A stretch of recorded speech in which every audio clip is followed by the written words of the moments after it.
¿La recuerdas, con esa mirada capaz de encender un set entero? ¿Recuerdas a Carla Álvarez, la villana elegante que parecía hecha de acero frente a la cámara? ¿Y si te dijera que, cuando se apagaban las luces, su vida real no se parecía en nada a esa imagen perfecta? En los 92.000, Televisa la convirtió en un rostro inevitable, de María Mercedes a personajes que robaban escena con una sola frase. Pero detrás del maquillaje, crecían el desgaste, las grietas íntimas y una soledad que no salía en los promocionales. Y aún más impactante, años después, documentos e informes periodísticos pusieron en duda la versión que muchos creyeron sobre su final, señalando otra causa distinta a los rumores repetidos. ¿Cómo una estrella tan visible pudo irse en silencio, a los 41, dejando tantas preguntas? Las fotos más raras, nunca publicadas y las verdades no contadas se revelarán en este video. Mira hasta el final para entender por qué Carla Álvarez sigue siendo un nombre que el mundo recuerda con admiración, y con una tristeza imposible de cerrar. Ciudad de México, 15 de octubre de 1972. Antes de que el público la conociera como Carla Álvarez, su nombre completo era Carla Mercedes Álvarez Báez. Y su primer escenario no fue un foro de televisión, fue el rigor de la danza. En los pasillos del Instituto Nacional de Bellas Artes. La Escuela Nacional de Danza Contemporánea y Clásica formaba cuerpos con disciplina casi militar. Ahí, ella se graduó como bailarina profesional, aprendiendo a sostener una postura incluso cuando el cansancio muerde. No es un dato menor, la danza enseña control, silencio, resistencia, y también una relación dura con el espejo. Si pudiéramos detener el tiempo en una foto rara de esos años, no veríamos flashes, veríamos un salón amplio, piso de madera, una barra. Y una joven afinando el gesto frente a su propio reflejo, como si desde temprano entendiera que el cuerpo también guarda secretos. Y luego vino el segundo molde, el Centro de Educación Artística de Televisa.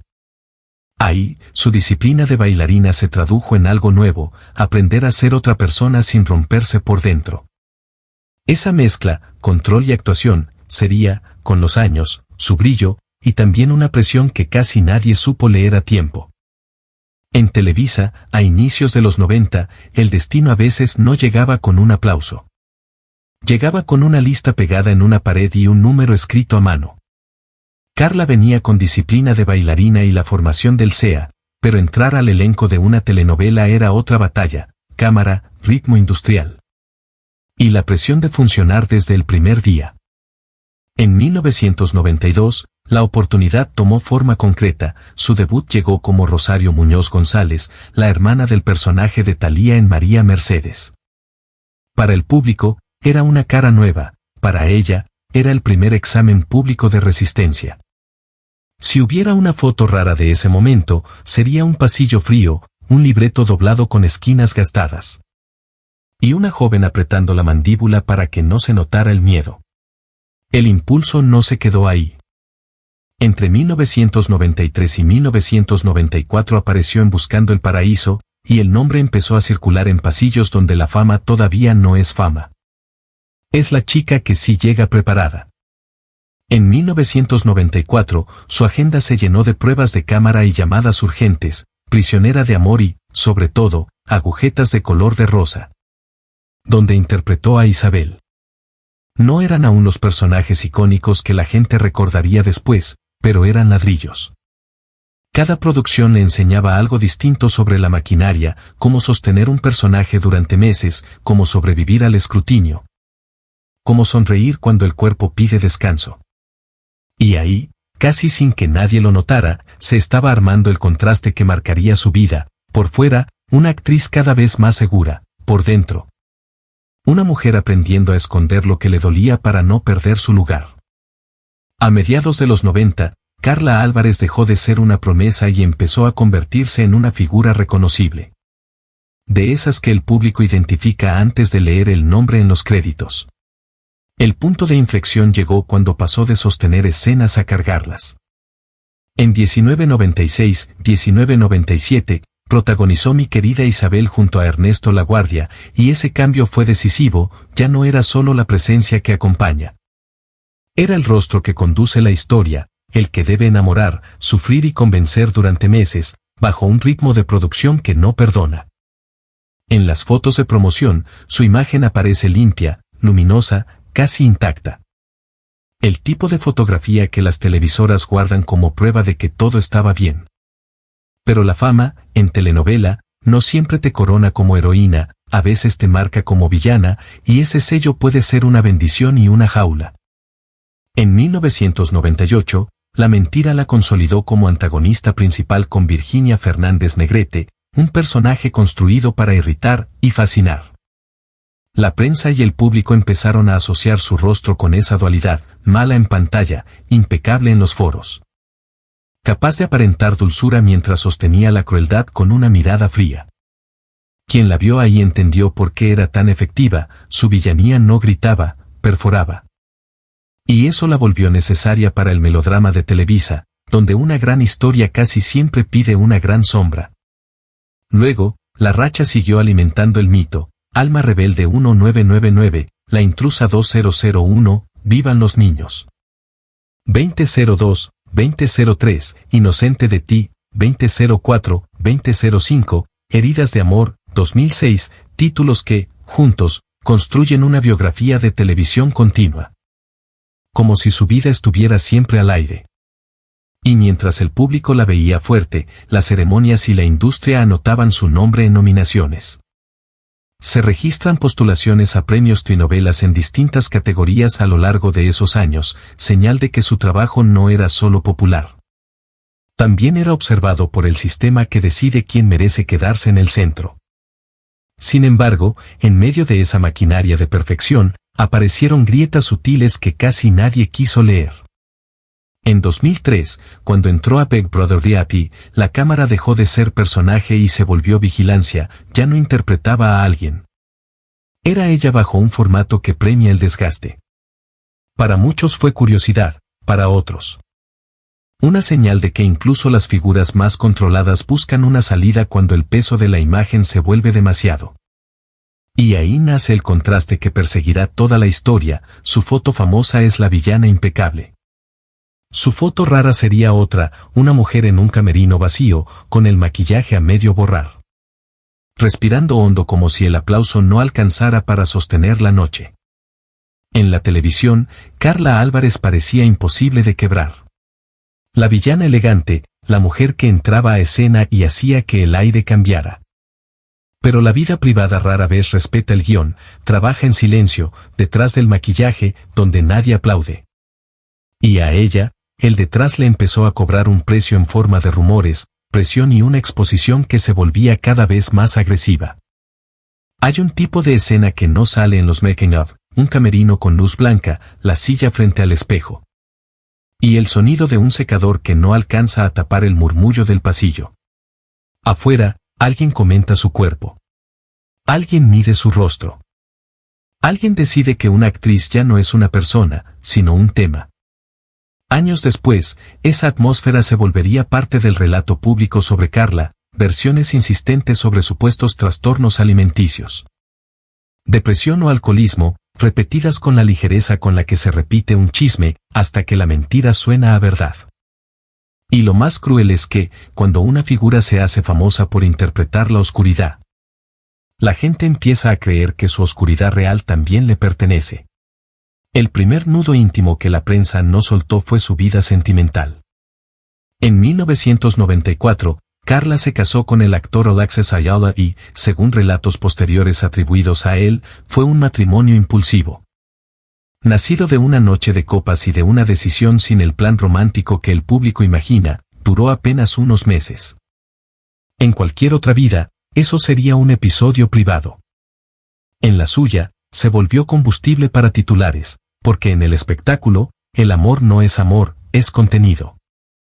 Y cuando un vínculo se rompe rápido, el mundo no pregunta qué pasó, con cuidado. Pregunta con hambre. Imagina la foto rara de ese periodo, no una boda, no un beso. Una imagen sin glamour, dos personas caminando en direcciones opuestas por un pasillo, el ruido de las cámaras como lluvia metálica. Y una mano apretando una bolsa con fuerza, como si sostuviera lo que queda de la dignidad. Es ahí donde empieza el desgaste, la sensación de que cada decisión personal será juzgada como si fuera una escena mal actuada. Luego llegó un segundo tipo de exposición, la de los formatos donde ya no interpretas un personaje, sino que te interpretan a ti. En 2003, Carla entró a Big Brother VIP. Y esa cámara no era la cámara que ella conocía, no buscaba emoción, buscaba fractura, no buscaba verdad, buscaba reacción. Según recuentos posteriores, fue la 9ª eliminada de esa edición. Lo importante no es el puesto.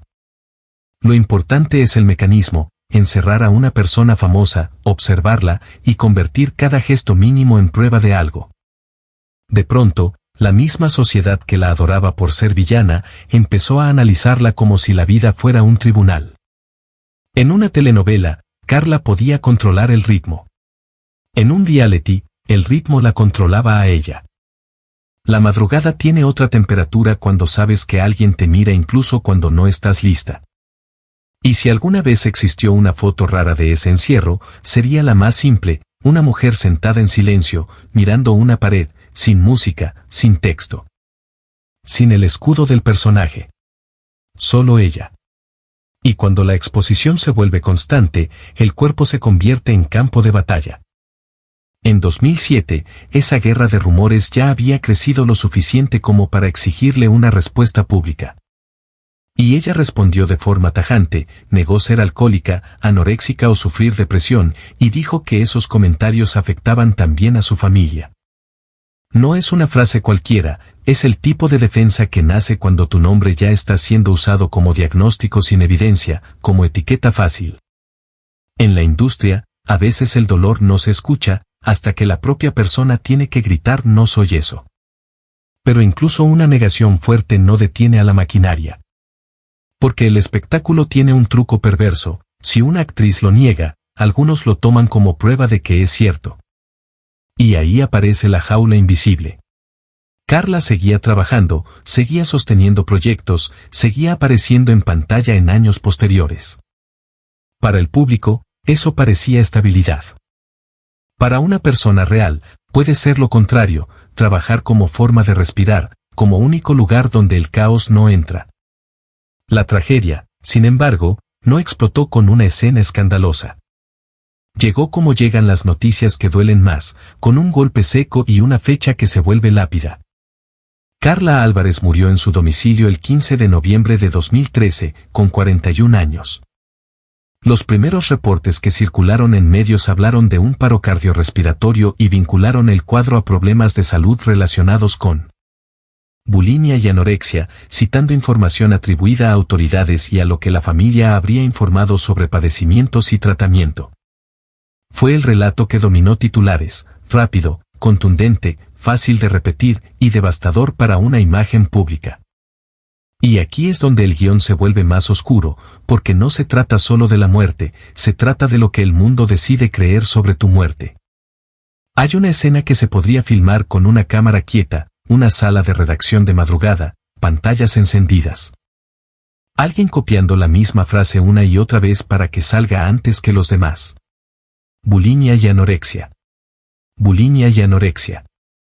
Como si repetirlo lo hiciera verdadero. Mientras tanto, del otro lado, hay una familia en shock. Hay compañeros que se enteran por un mensaje. Y hay un hombre que, de golpe, deja de ser actriz y se convierte en caso. Pero la historia no terminó ahí.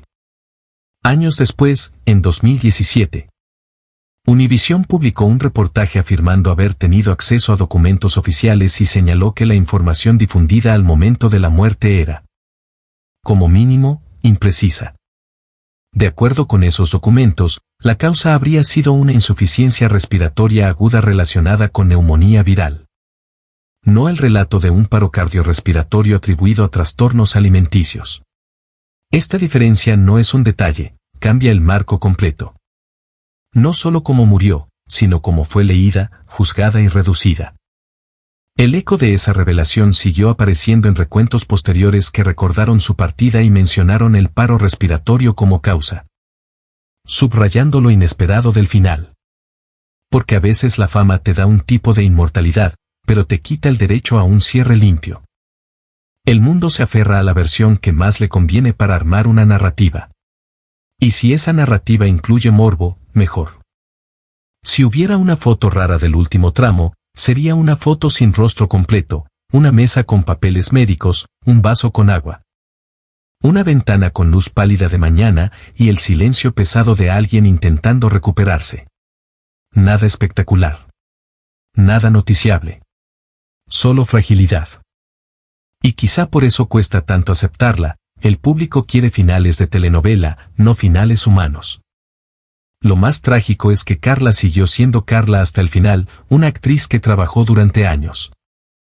Que pasó por etapas de villana icónica y por etapas de exposición intensa, y que cargó con un estigma mediático que, con el tiempo, se vio cuestionado por documentos periodísticos.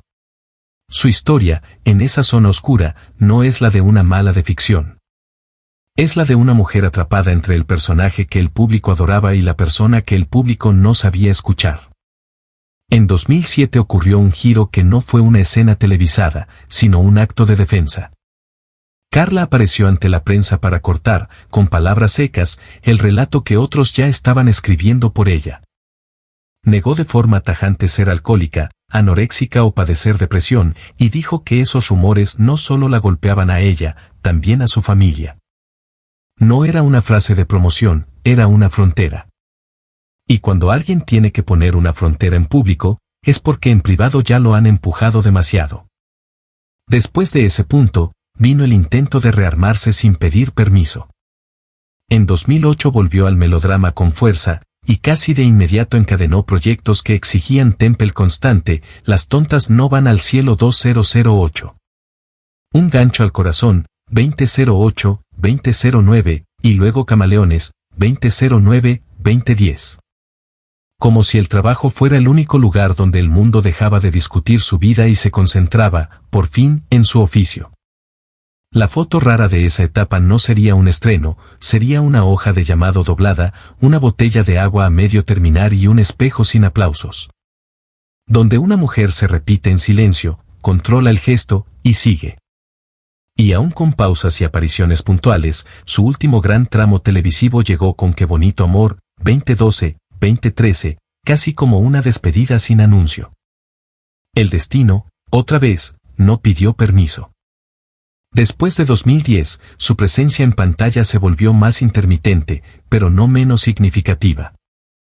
Carla ya no parecía perseguir la cantidad de proyectos, sino elegir batallas, aparecer, sostener el personaje. Y desaparecer antes de que el ruido la devorara otra vez. En esa etapa final, Qué bonito amor, 2012, 2013, funcionó como un último gran retrato televisivo, una producción popular, luminosa por fuera. Mientras en la vida real el tiempo empezaba a cerrarse sin avisos. La foto rara de sus últimos años no es una alfombra roja. Es un set cuando todos ya se fueron, el foro casi a oscuras, una silla vacía. Y un guión marcado con lápiz en las escenas donde una actriz corrige respiraciones como si corrigiera la vida. Porque eso dejó Carla, la imagen de una profesional formada con disciplina, desde la danza y el SEA, que entendía el oficio como resistencia. Cuando murió el 15 de noviembre de 2013, con 41 años, el impacto no fue solo por la edad. Fue por la sensación de que la industria y el público habían visto a la villana miles de veces, pero casi nunca habían mirado a la mujer completa. Y con el tiempo, al revisarse públicamente versiones sobre su causa de muerte, su nombre quedó aún más ligado a esa idea incómoda. A veces la fama no solo inventa personajes en pantalla, también inventa relatos sobre tu vida cuando ya no puedes defenderte. Hoy, su legado vive en algo muy concreto, la memoria del público que todavía recuerda a sus antagonistas como si fueran reales. Porque ella les dio verdad. Carla Álvarez no solo actuó el brillo, actuó la grieta. Y por eso sigue inquietando.